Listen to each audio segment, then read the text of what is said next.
Assalamualaikum warahmatullahi wabarakatuh. Selamat pagi. Kita berjumpa kembali di perkuliahan online dengan judul Basic Human Need untuk nyeri cancer. Saya Azizah Heriati. Semoga kita semua bisa diberikan oleh Allah kesehatan sehingga bisa beraktivitas ya dan beraktivitas baik belajar beribadah di bulan Ramadan ini. Sebelum kita mulai, kita akan berdoa terlebih dahulu. Bismillahirrahmanirrahim. Raditu billahi robba wa bil islami dina wa bi Muhammadin nabiyya wa rasulah rabbi zidni ilma warzuqni fahma. Baik, pagi hari ini kita nanti akan belajar yang pertama adalah definisi dari nyeri kanker, kemudian klasifikasi nyeri kanker, tipe dari nyeri kanker, kemudian ada assessment tools atau alat ukur untuk nyeri kanker, terapi farmakologi dan juga non-farmakologi, dan juga asuhan keperawatan. Baik, sebelum dimulai saya yakin istilah kanker ini sudah sering mendengar ya, karena ternyata kasus kanker juga banyak ya. Jadi kanker ini dapat didefinisikan sebagai pertumbuhan sel yang tidak terkontrol ya, jadi sangat cepat pertumbuhan selnya yang dapat mencapai area tubuh yang berbeda. Kemudian pasien dengan kanker ini juga memiliki berbagai macam gejala-gejala, kemudian juga gangguan fungsi baik dari fungsi fisik maupun fisiologis, dan juga kesulitan lain yang dapat memperburuk kualitas hidup mereka. Selanjutnya adalah apakah pasien kanker ini mengalami nyeri. Jadi rata-rata pasien dengan kanker ini bervariasi tingkat nyerinya. Dari tingkat nyeri sedang sampai berat ini dialami oleh pasien kanker dengan 40% sampai 50%. Kemudian nyeri berat ini, nyeri sangat berat ini dialami oleh 25% sampai 30% pasien kanker, dan nyeri tingkat stadium akhir, stadium terminal ya. Ini 80% ini menderita nyeri sedang sampai nyeri.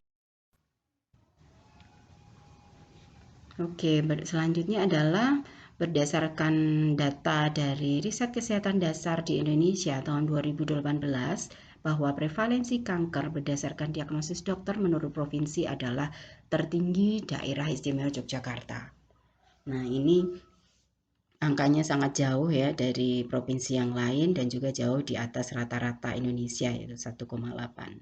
Kemudian prevalensi kanker berdasarkan ini jenis kelamin dan juga lokasi ya. Jadi bahwa perempuan ini ternyata kasusnya lebih besar daripada laki-laki, dan perkotaan itu, daerah perkotaan itu juga lebih tinggi kasus kankernya. Kemudian prevalensi kanker berdasarkan diagnosis dokter ini paling tinggi adalah dialami oleh orang dengan pendidikan tinggi. Jadi yang tamat D1, D2, D3 ataupun perguruan tinggi ternyata angkanya lebih tinggi. Kemudian pekerjaan, status pekerjaan, orang yang bekerja, contoh di sini adalah PNS, TNI Polri, BUMN, BUMD, ini juga kasusnya paling banyak. Kemudian proporsi jenis tata laksana kanker. Jadi ini pada semua umur ya. Terbanyak adalah surgery atau pembedahan operasi, ini 61,8. Nah, kita masuk ke definisi nyeri. Jadi nyeri itu apa? Ya, saya kira sudah tidak asing karena sebelumnya sudah ada kuliah tentang nyeri secara umum ya oleh Bu Resti. Jadi nyeri itu adalah perasaan, pengalaman yang tidak menyenangkan, baik itu pengalaman sensori maupun emosional yang berhubungan dengan kerusakan jaringan baik aktual maupun potensial, atau juga bisa diistilah sebagai kerusakan ya. Jadi ini berdasarkan International Association of Study Pain 2011. Kemudian nyeri ini sendiri adalah pengalaman yang bersifat subjektif. Jadi sebenarnya alat ukur nyeri itu kan untuk sarana atau untuk fasilitas kita supaya apa, subjektivitas itu bisa diminimalkan, dan perawat atau petugas kesehatan yang lain saat melakukan asesmen nyeri ini bisa terbantu dengan tools atau alat ukur tersebut.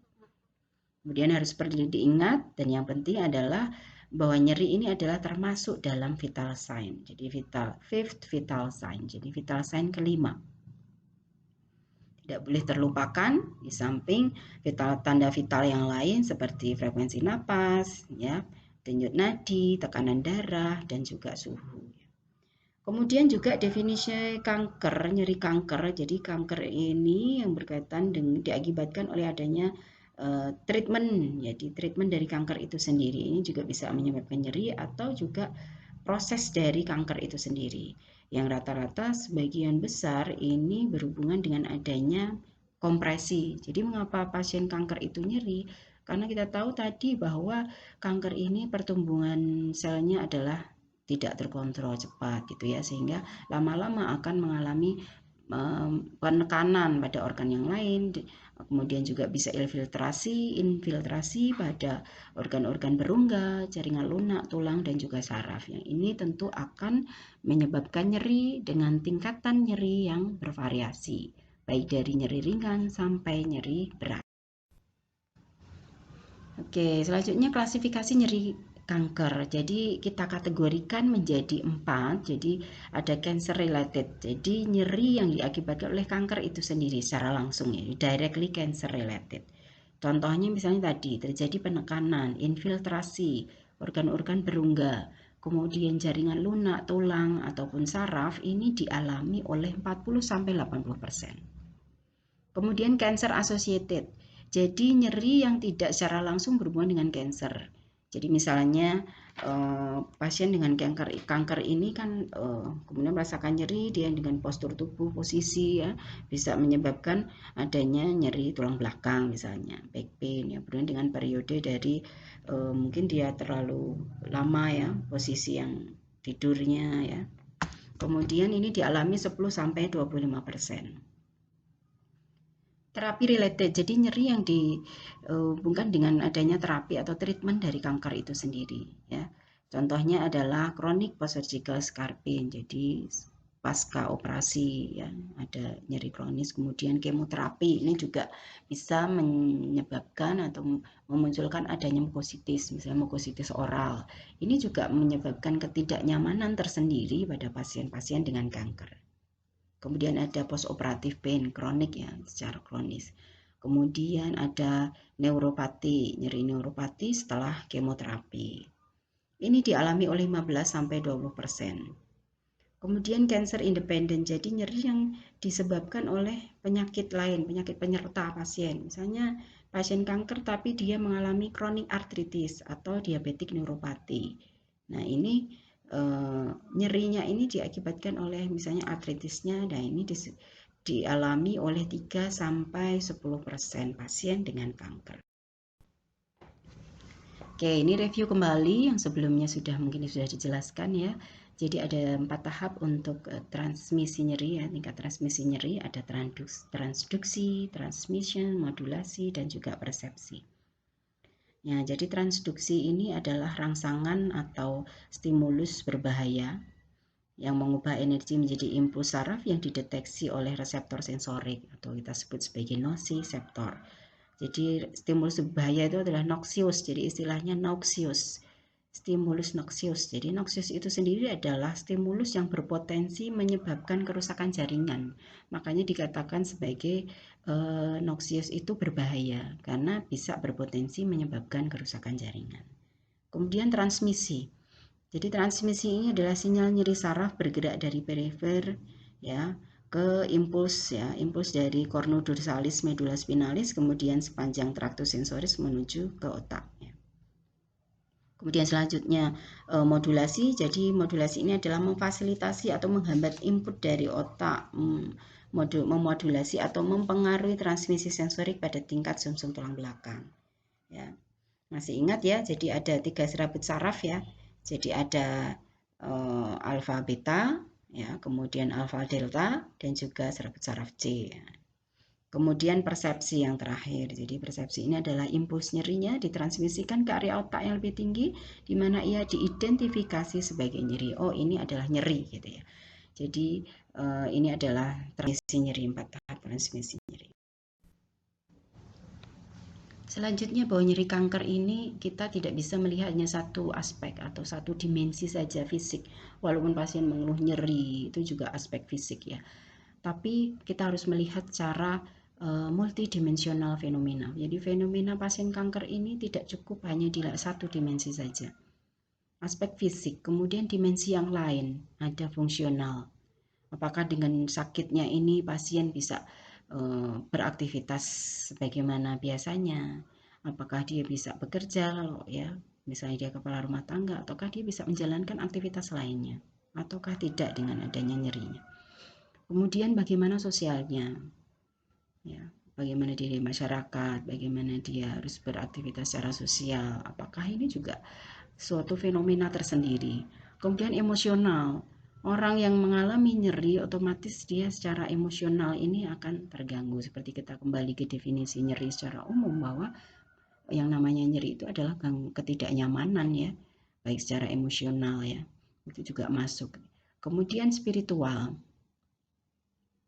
dimensi spiritual ini menjadi penting ya, walaupun kita harus diperhatikan, walaupun sangat mempengaruhi dari penanganan atau tata laksana untuk nyeri kanker.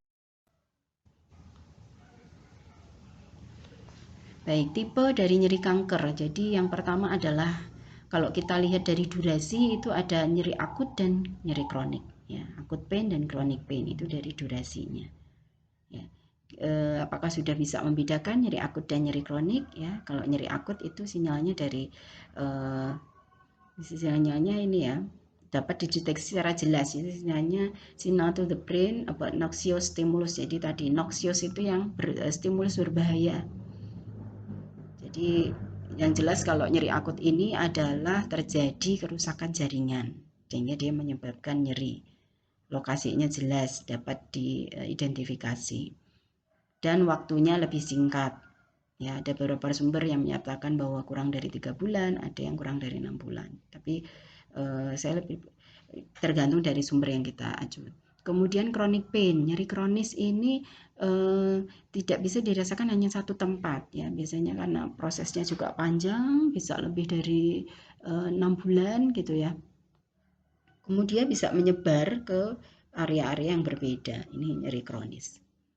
Kemudian saya warna merah ini ya, ada neuropathic pain, nociceptive pain, dan juga neuropathic. Nociceptive ini tipe nyeri yang berdasarkan patogenesisnya. Nah, ini nyeri neuropatik ini dialami 19% pasien. Kemudian nociceptive, kemudian mix, ada lagi yang mix ini, neuropatik nociceptive ini 39%. Dan nociceptive ini sisanya ya. Kemudian nyeri breakthrough pain, jadi nyeri yang tiba-tiba dirasakan ya. Pada pasien-pasien yang dia sudah mengalami nyeri kronis, ini biasanya akan mengalami breakthrough pain. Nah, ini nyeri kanker ini kadang tidak cukup dengan satu tipe nyeri saja, tapi bisa berbagai macam nyeri ini dirasakan oleh pasien dengan. Oke, sekarang tipe nyeri kanker kalau kita lihat dari berdasarkan patogenesis tadi ya, kita ambil dari yang 3 hal tadi, nociceptive pain, neuropathic pain, dan mix ya, dua-duanya nociceptive dan neuropathic. Kalau nociceptive pain ini disebabkan oleh adanya stimulus atau stimulus dari nociceptor ya, yang berhubungan dengan adanya injuri atau cedera baik pada struktur visceral maupun somatik. Kemudian contoh kalau nociceptive nyeri somatik ya, nyeri nociceptive somatik ini akan terasa nyerinya adalah tajam ya. Kemudian berdenyut, nyeri berdenyut, atau lokasinya jelas ya. Kemudian visceral, nyeri visceral ini biasanya nyerinya sakit ya, rasa sakitnya seperti konstan gitu ya. Kemudian seperti kejang ya, dengan lokasi yang tidak jelas. Kemudian neuropathic pain atau nyeri neuropatik ini disebabkan oleh adanya lesi primer dari disfungsi sistem saraf perifer atau sistem saraf pusat, dan juga bisa diakibatkan oleh adanya tumor. Rasa yang dialami oleh pasien biasanya ada rasa terbakar ya, burning, rasa panas terbakar, biasanya karena infiltrasi saraf yang masuk ke ini ya. Kemudian ada tingling ya, tingling ini perasaan geli tapi gelinya nyeri ya. Kemudian electric light, jadi seperti tersetrum ya, kesetrum. Kemudian stabbing, jadi nyerinya nyeri tajam. Kemudian shooting, tipe nyeri yang biasanya kayak luka tembak itu ya, nyeri menusuk ya. Kemudian mix dua-duanya, jadi bisa nociceptif atau nyeri neuropatik. Ini disebabkan oleh adanya kompleks ya, dua hal tadi, bisa faktor dari nociceptif maupun faktor dari neuropatik. Gejalanya seperti apa? Ya bisa tergabungan dari dua gejala di atas. Ini adalah perbedaan dari neuropatik dan nociceptif ya. Kita tahu kalau nociceptif bisa somatik nyerinya, bisa juga nyeri visceral. Secara patofisiologi, kalau neuropatik itu injury dari sistem atau cedera di sistem saraf. Kemudian saraf perifer, spinal cord, dan juga sistem saraf pusat. Kemudian kalau somatik, ya itu biasanya cederanya bisa di otot, di tulang, atau jaringan konektif. Sendi misalnya. Kemudian nyeri visceral ini bisa karena penekanan, infiltrasi, atau distensi organ viscera ya. Kemudian dari gejala, gejalanya seperti apa? Untuk nyeri neuropati ini bisa distesia atau parestesia. Jadi tadi bisa perasaannya tidak nyaman ya, kemudian terbakar, electric shock like. Kemudian juga hipoestesia. Jadi hipoestesia ini mati rasa, jadi numbness itu seperti mati rasa yang mengakibatkan adanya gangguan keseimbangan, juga kesulitan pada motorik halus ya, keterampilan motorik halus, mesti tangan-tangannya kita misalnya memegang sesuatu yang kecil itu juga akan mengalami kesulitan, dan juga kelemahan otot. Sedangkan nyeri nociceptif yang somatik ini biasanya terlokalisasi, kemudian berdenyut atau seperti tertekan. Nah, sedangkan visceral ini lebih menyebar, kemudian kurang terlokalisasi, dan juga bisa seperti sakitnya itu seperti cramp atau cramping ya, kejang ya. Kemudian selanjutnya tanda, dari sisi tanda gejala ya, tandanya adalah hypersensitivity. Kalau dia neuropathic pain, dia akan mengalami hypersensitivitas dari nyerinya. Jadi ini ada istilah allodynia dan hyperalgesia. Allodynia ini adalah nyeri abnormal yang disebabkan oleh stimulus yang biasanya tidak menimbulkan nyeri. Jadi biasanya itu kalau hanya misalnya dipegang itu tidak nyeri, tapi pada allodynia dia akan menimbulkan nyeri. Kemudian hiperalgesia. Kalau hiperalgesia dia responnya berlebihan atau meningkat terhadap stimulus yang secara normal menimbulkan nyeri. Memang awalnya stimulus tersebut bisa menimbulkan nyeri, tapi kalau dia mengalami hiperalgesia, stimulus yang tadinya dirasakan nyeri ini responnya berlebihan atau meningkat responnya. Kemudian bisa juga selain hypersensitivity bisa hyposensitivity. Ya. Jadi bisa menurun sensasi dari kutaneus atau mungkin vibrasi, kemudian dari suhu, nyeri ya. Ini bisa terjadi penurunan sensitivitas, kemudian untuk nociceptifnya ini bisa nyeri yang menjalar ya. Dari distal, bagian distal tubuh kita. Kemudian durasinya kalau neuropatik itu dari bulan ke tahun. Jadi bisa berbulan-bulan sampai dalam hitungan tahun ya, lebih lama. Kemudian kalau nociceptif ini dalam hitungan minggu sampai bulan. Kemudian ya selanjutnya interference of jadi biasanya seringkali untuk nyeri neuropatik ini adalah dari berat ya, nyerinya seringkali berat ya dirasakan oleh pasien daripada kalau bandingkan dengan nociceptif. Ya ini lebih ringan, walaupun juga sama-sama nyeri ya, less severe, jadi lebih ringan daripada nyeri neuropatik kalau untuk nociceptif. Baik, kemudian untuk responnya terhadap pengobatan ini biasanya unsatisfactory kalau dia neuropatik, karena tidak merasa puas ya. Kemudian kalau nociceptif itu sering responnya baik kalau dengan pemberian obat-obat opioid ya. dan juga obat-obat analgesik yang lain. Nah, untuk penanganannya neuropatik ini hampir selalu membutuhkan terapi kombinasi. Jadi kombinasi itu tidak hanya opioid yang untuk nyeri sedang berat saja, tapi juga kombinasi untuk nyeri ringan. Kemudian ada juga adjuvan ya, obat-obat adjuvan. Nanti saya jelaskan di slide selanjutnya. Jadi bisa antikonvulsan, antidepresan, atau dengan opioid. Kalau nociceptive ini opioid bisa dengan atau tanpa adjuvan analgetik. Selanjutnya kita akan melakukan pengkajian nyeri, assessing pain in patient with cancer. Jadi mengkaji pengkajian nyeri pada pasien dengan kanker, bahwa pengkajian nyeri kanker ini memerlukan pendekatan yang holistik. Jadi tadi karena fenomenanya adalah multidimensional, jadi tidak hanya kita melihat satu aspek saja, tapi juga kita harus melihat banyak aspek untuk mengkaji nyeri. Kemudian perawat juga memang harus banyak belajar ya, bagaimana membantu pasien untuk bisa mengidentifikasi tipe dari nyerinya. Karena ternyata juga tidak mudah ya bisa mengidentifikasi tipe nyeri apa ini gitu ya, apakah ini yang tadi ya sudah dijelaskan sebelumnya. Kemudian kita harus berhati-hati juga dalam melakukan identifikasi kapan dan bagaimana atau berapa sering nyeri itu terjadi. Apakah bisa dibedakan dari nyeri pada awalnya yang pasien rasakan. Kemudian pasien juga harus kita dorong untuk bisa melaporkan nyerinya. Dan juga efek samping ya, side effect atau efek samping yang kalau memang muncul kepada petugas kesehatan yang lain, pada perawat terutama ya. Karena di beberapa ini ya, misalnya lansia ya, contoh lansia ini juga kadang tidak selalu melaporkan rasa nyerinya, sehingga juga treatmentnya kadang tidak tepat atau kurang baik treatmentnya karena tidak berdasarkan dari laporan nyerinya pasien.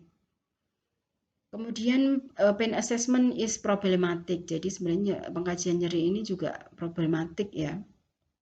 Karena itu juga berdasarkan dari self report dari pasien itu sendiri. Kalau pasien tidak melaporkan, kira-kira apakah diberikan terapi atau tidak gitu ya. Ya kalau bisa dilihat dari ekspresi nyeri ya, kita bisa amati, juga mungkin akan terlihat kalau pasien itu mengalami nyeri. Tapi seberapa tingkatan nyeri yang dirasakan pasien mungkin juga kalau tanpa adanya report ya, laporan dari pasien, ini juga menjadi problematik. Kemudian healthcare provider ya, petugas kesehatan, perawat, dokter ini sebenarnya juga memiliki difficulty trusting ya. Jadi kadang juga sulit ya mempercayai report dari pasien karena nyeri itu, toleransi nyeri pasien itu juga bervariasi. Kadang pasien tertentu dia bisa menahannya, bisa toleransi terhadap nyerinya bagus. Yang lainnya dengan nyeri yang lebih ringan tapi toleransinya tidak bagus. Nah ini juga sangat bervariasi. Petugas kesehatan, perawat ya dalam hal ini juga bisa melakukan interaksi pada pasien. Jadi pengkajian nyeri memang kita harus tatap muka, melihat ekspresi, menilai ya. Bisa dengan alat ukur nyeri ya. Biasanya bias ya, supaya tidak bias. Jadi bias atau bias ini dari penilaian nyeri ini bisa diakibatkan oleh keluarga. Jadi bisa faktor keluarga, kemudian nilai-nilai personal dari pasien, kemudian nilai-nilai keyakinan yang tentang nyeri itu sendiri. Kemudian pengkajian nyeri ini juga harus selalu dilakukan ya, karena ini penting untuk mengidentifikasi keluhan nyeri yang baru atau bisa evaluasi dari treatment berdasarkan apa tadi kondisi nyerinya pasien. Apakah perlu dievaluasi untuk tata laksana lebih lanjut ya. Nah, ini ada beberapa orang yang mempunyai risiko tinggi untuk ini ya, pengurangan nyerinya tidak ada kuat. Contoh tadi infant. Nah, infant ini kita akan kesulitan ya, kecuali kita menggunakan alat ukur nyeri dengan wajah ya, face ya. Ini kesulitan untuk menilai nyeri karena pada infant kan dia tidak bisa mereport ya, tidak bisa melaporkan nyeri dengan menangis ya. Padahal menangis ini kan banyak hal yang bisa dirasakan, tidak selalu nyeri karena kankernya, bisa juga karena mungkin dia lapar dan lain sebagainya. Jadi ini memang bisa menyebabkan kaitannya sama pengurangan nyerinya jadi tidak adekuat. Kemudian para lansia juga ini dengan gangguan kognitif dan juga kesulitan bahasa, ini juga misalnya dia sulit untuk menyampaikan, takut menyampaikan gitu ya, atau mungkin tidak melaporkan nyerinya. Nah, ini berpengaruh pada tidak adekuatnya pengurangan nyeri. Kemudian substance abuser, jadi penggunaan obat-obatan ini juga mempengaruhi inadequate pain relief. Dan pasien dengan end of life, jadi pasien terminal ya, pasien-pasien yang sudah stadium lanjut, ini juga pengurangan nyerinya tidak adekuat karena dia sudah sering menggunakan berbagai macam obat-obat dosis tinggi ya, dan dia juga nyerinya biasanya sudah nyeri berat gitu ya, ini juga tidak adekuat. Selanjutnya adalah assessment tool. Ini alat ukur ya, alat ukur untuk mengkaji nyeri. Jadi ini ada one dimensional tool. Jadi alat ukur yang satu dimensi, hanya melihat satu dimensi saja.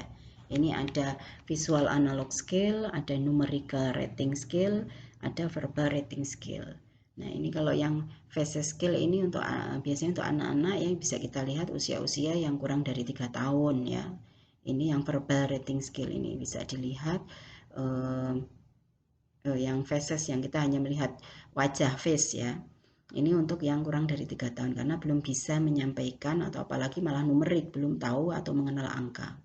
Kemudian visual analog scale dari tidak nyeri sampai yang paling nyeri ya. Itu bisa dikaji. Kemudian numerik lah, untuk numerik ini memang kita paling tidak usia-usia di atas 5 tahun dia sudah mulai bisa tahulah angka gitu ya. Tapi kalau untuk anak-anak tidak cocok penggunaan numeric rating scale.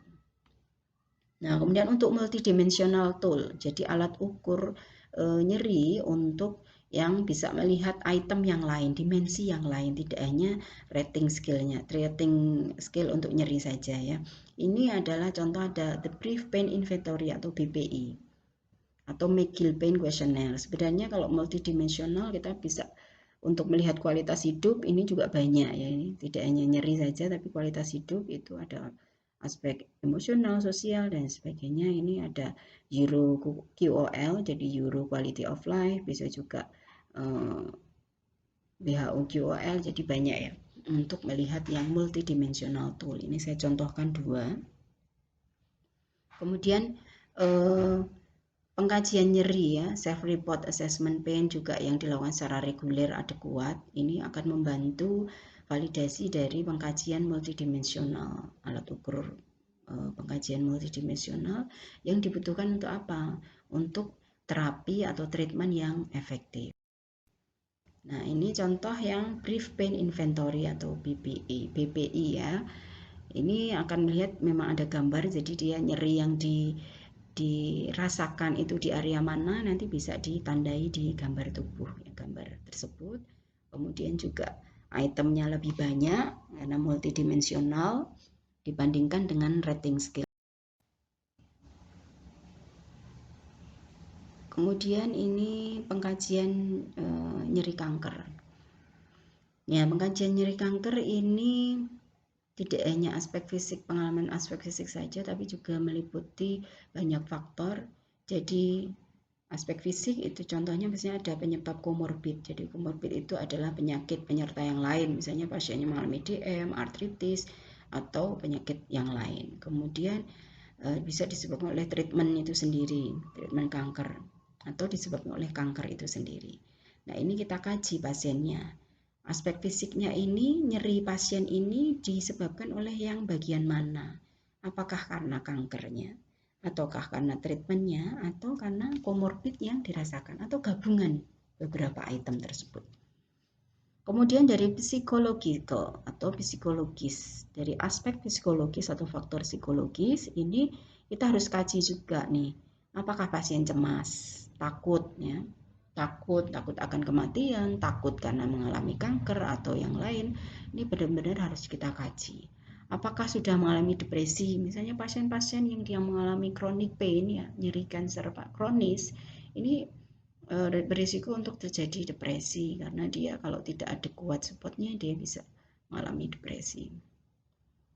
Kemudian adalah past experience of illness, jadi riwayat penyakit yang dahulu ini apakah juga bisa menyebabkan faktor psikologis ini mempengaruhi nyerinya. Kemudian dari sisi sosial, jadi sosial ini dependensi, apakah ketergantungannya seperti apa? Tergantungan pasien, apakah dengan nyerinya dia jadi semua aktivitas kebutuhan sehari-hari dibantu total oleh keluarganya karena nyeri pasien yang dialami, ataukah dia bisa dependen ya, jadi bisa mandiri karena nyerinya ringan misalnya ya.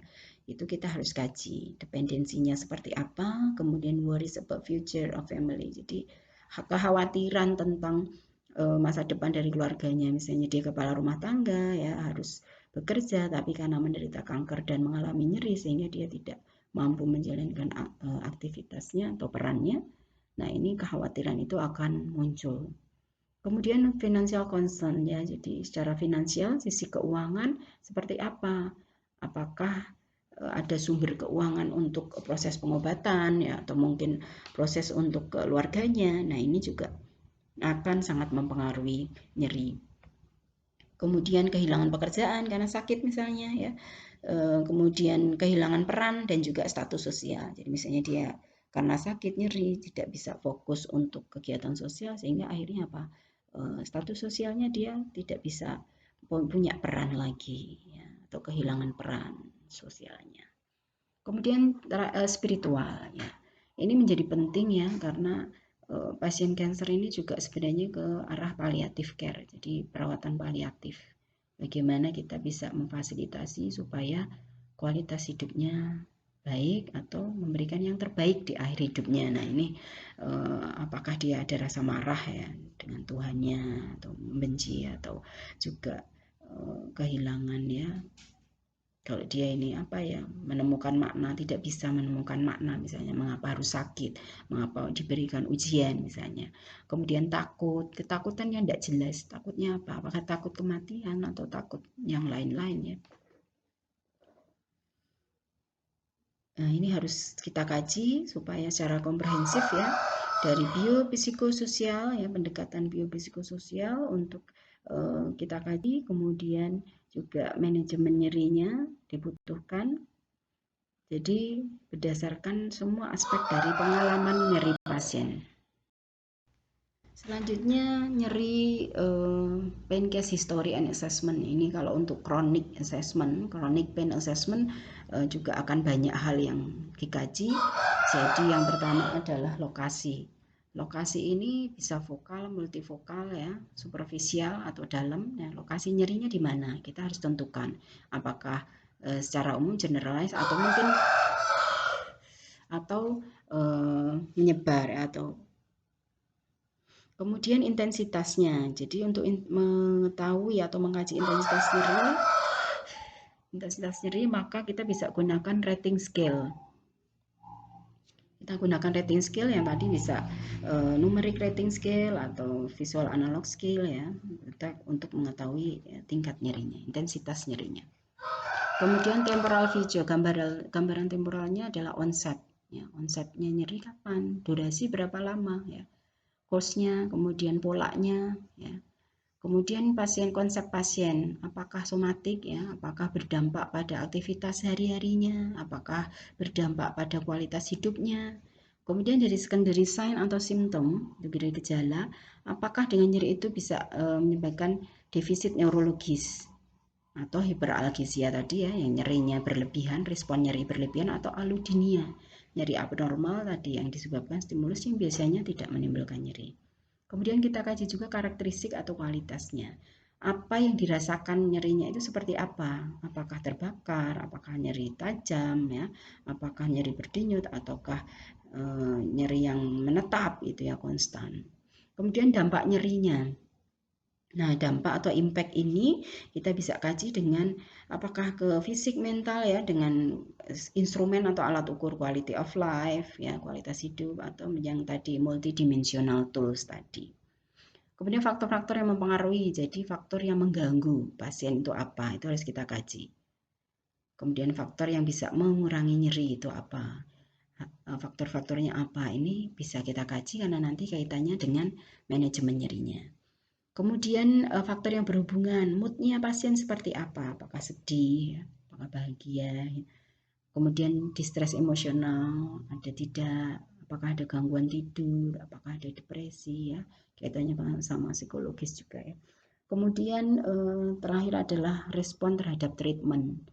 Tipe treatmentnya, apakah dia dengan pembedahan ataukah radioterapi, kemoterapi ya, itu kita kaji. Kemudian dosis pemberiannya seberapa, berapa lama nih ya pemberian treatmentnya. Kemudian kalau memang pasien itu mengalami muncul side effect, efek samping, itu apa saja efek samping yang muncul dari treatment atau terapi yang sudah diberi.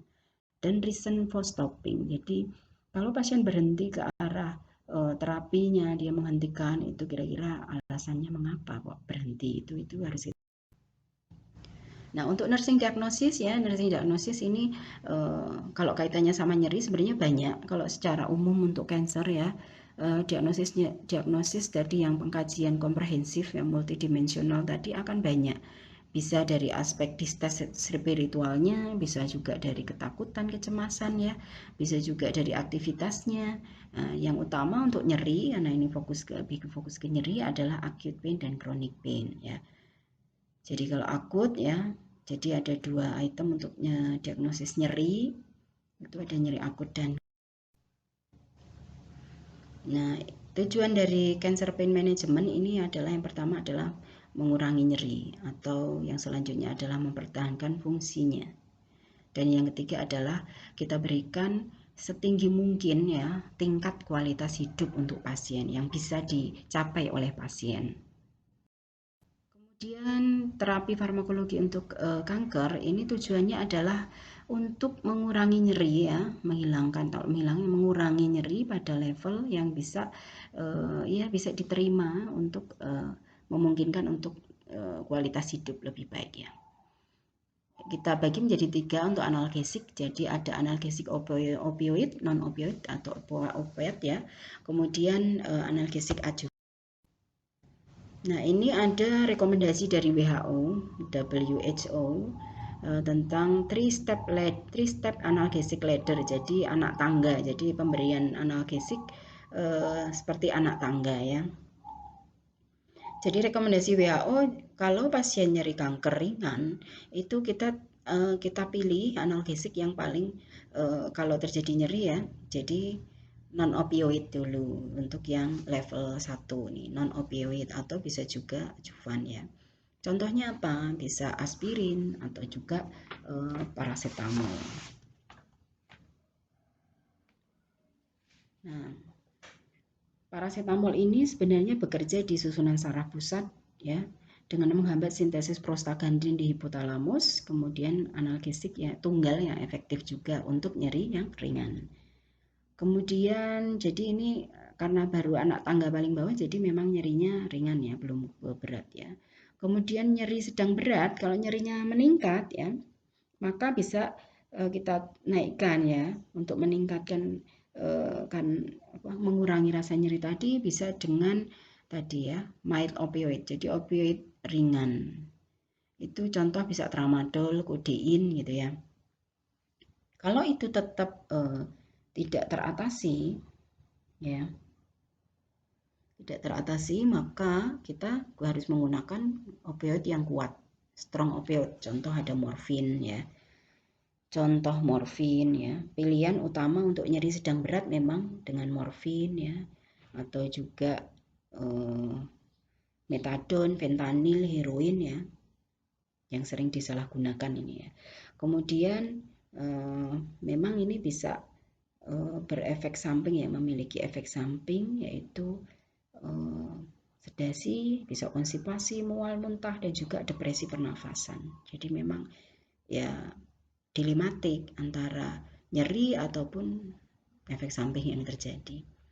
Kemudian untuk mengurangi ketakutan, kecemasan bisa ditambahkan obat-obat adjuvan ya. Bisa digunakan obat-obat adjuvan ya. Obat-obat ajuvan ini bekerja sebagai koanalgesik fungsinya, jadi meningkatkan kerja analgesik, di samping juga bisa mengurangi efek samping tadi atau toksisitas dari analgesik itu sendiri. Contohnya obat-obat untuk ajuvan ini adalah bisa antidepresan, antikonvulsan, dan juga kortikosteroid. Ya. Untuk mempertahankan pasiennya tidak nyeri ya, artinya memang sebenarnya hak pasien itu dirawat itu tidak nyeri, tapi untuk kondisi kanker ini memang sulit untuk terbebas dari nyeri. Jadi memang harus untuk lebih meminimalkan nyeri tersebut, maka bisa diberikan dengan waktu ya, artinya dengan jam ya, setiap 3-6 jam atau sesuai permintaan, tapi akan lebih baik kalau itu diberikan secara rutin ya. Jadi tidak sesuai demand saja, on demand, tapi secara rutin diberikan. Ya, 3-step ladder ini atau 3 anak tangga ini memang merupakan pendekatan pemberian obat ya yang 80-90% itu efektif.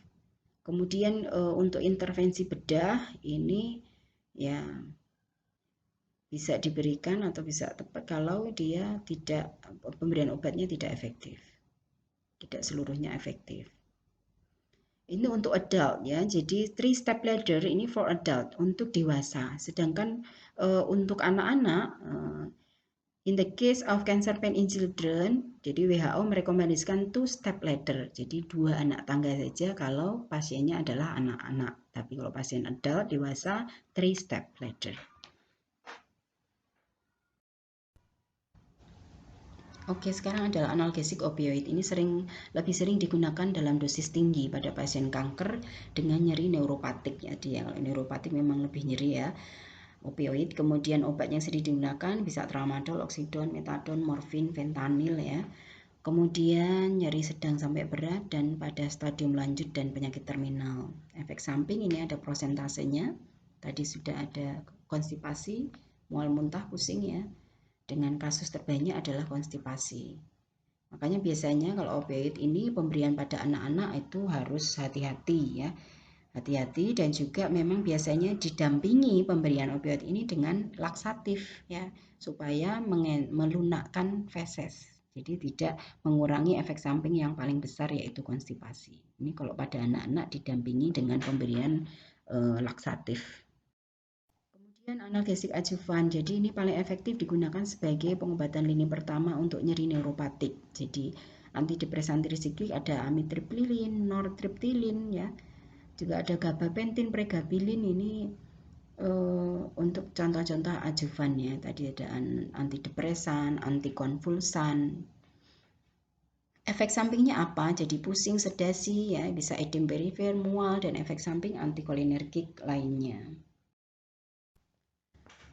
Kemudian analgesik non-opioid tadi ya, jadi yang step ladder yang pertama, yang paling bawah tadi, contohnya adalah obat-obat acetaminophen dan antiinflamasi non-steroid NSAID.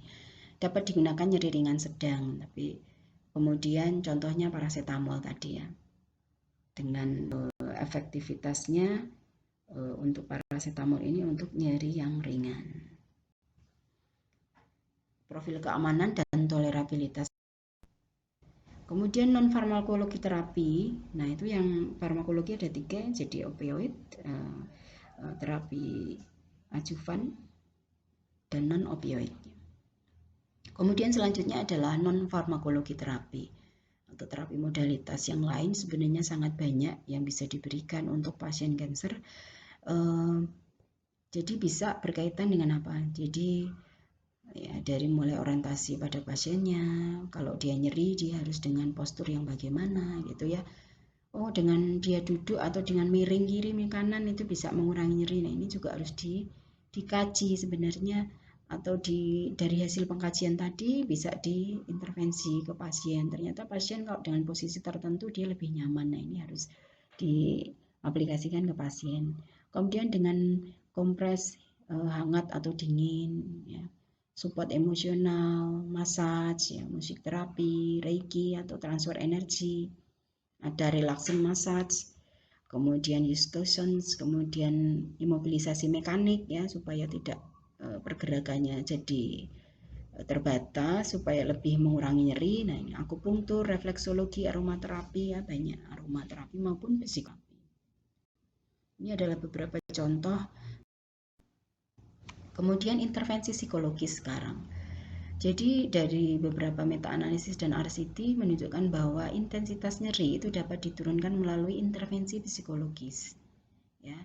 Contohnya apa? Jadi ada cognitive, behavioral, and mind body therapy. Contoh ada relaksasi, imagery, hipnosis, biofeedback. Ini dapat digunakan ya. Kemudian juga untuk selama treatment cancer ini bisa menggunakan musik, exercise atau latihan dan juga yoga. Ini sangat membantu untuk selama treatment ya.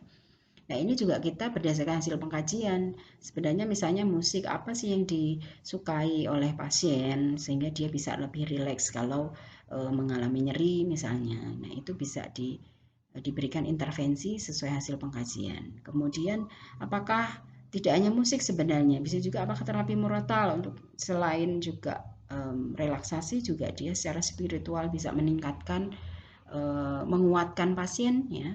Support spiritual apakah dengan terapi murotal itu pun juga sudah banyak penelitian ya yang bisa diterapkan pada pasien dengan kanker.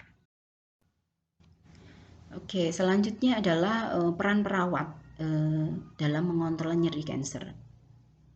Jadi perawat ini juga harus mempercayai pasien ya. Kalau tidak ada trust ya nanti sulit ya. Pasien juga tidak trust ke perawat, ini sulit di penanganan nyerinya. Pengkajian nyeri, ya, perawat harus benar-benar melakukan pengkajian nyeri yang tidak hanya dilakukan sekali di awal, tapi juga harus dilakukan secara rutin, periodik. Karena nyeri harus selalu dikaji. Pertama adalah bisa sebagai evaluasi apakah nyeri berkurang atau nyeri meningkat, ataukah efektif sebagai evaluasi untuk terapi. Apakah treatment pengobatan yang sudah diberikan efektif mengurangi nyeri atau tidak, itu kita dengan reassessment terus secara periodik. Kemudian identifikasi dari akar masalahnya pasien apa. Ini perawat harus benar-benar mencoba mengkaji akar masalah pasien ini. Apakah ternyata bahwa yang memicu nyeri adalah faktor lain tadi yang banyak ya, emosi sosial atau psikososialnya, psikologisnya ya. Tidak hanya semata-mata fisik kansernya, nah ini harus diidentifikasi. Kemudian planning of care-nya, ya, perencanaan ya, kemudian pemberian obat, evaluasi efektivitasnya, ini juga perawat harus melakukan ini. Kalau ternyata obat tidak efektif, apa yang harus dilakukan nih? Pasiennya masih nyeri terus, ya kita lihat dengan 3-step ladder tadi. Dengan paracetamol nggak efektif, nyerinya terus bertambah. Nah, mungkin perlu dinaikkan ke anak tangga berikutnya ya. Jadi yang pengobatan selanjutnya ini juga harus dikolaborasikan oleh dokter ya.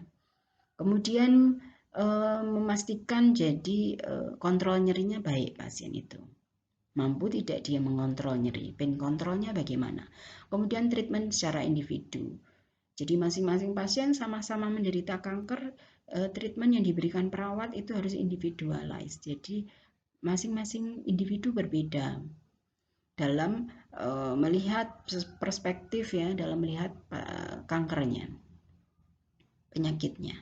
Kemudian intervensi keperawatannya kita bisa berikan ya asuhan keperawatan, bisa berikan pencegahan nyeri dengan pemberian edukasi, advokasi, komunikasi yang baik ya. Tidak hanya pada pasien saja, pada keluarga dan tim kesehatan yang lain. Bagaimana memberikan kenyamanan pada pasien supaya meminimalkan rasa nyerinya, memberikan dukungan ya, menguatkan pasien, juga konseling pada pasien.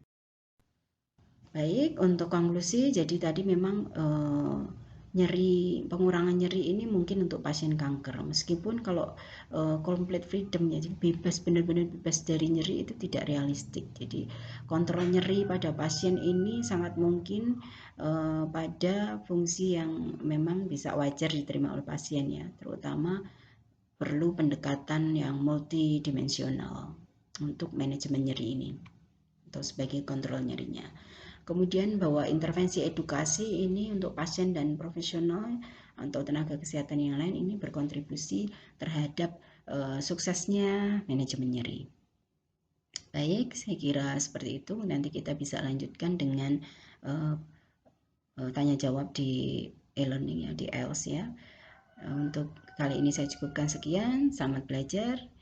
Terima kasih. Kita tutup dengan baca hamdalah dan doa penutup majelis. Alhamdulillahirabbil alamin. Subhanakallahumma wa bihamdika asyhadu an la ilaha illa anta astaghfiruka wa atubu ilaik. Assalamualaikum warahmatullahi wabarakatuh.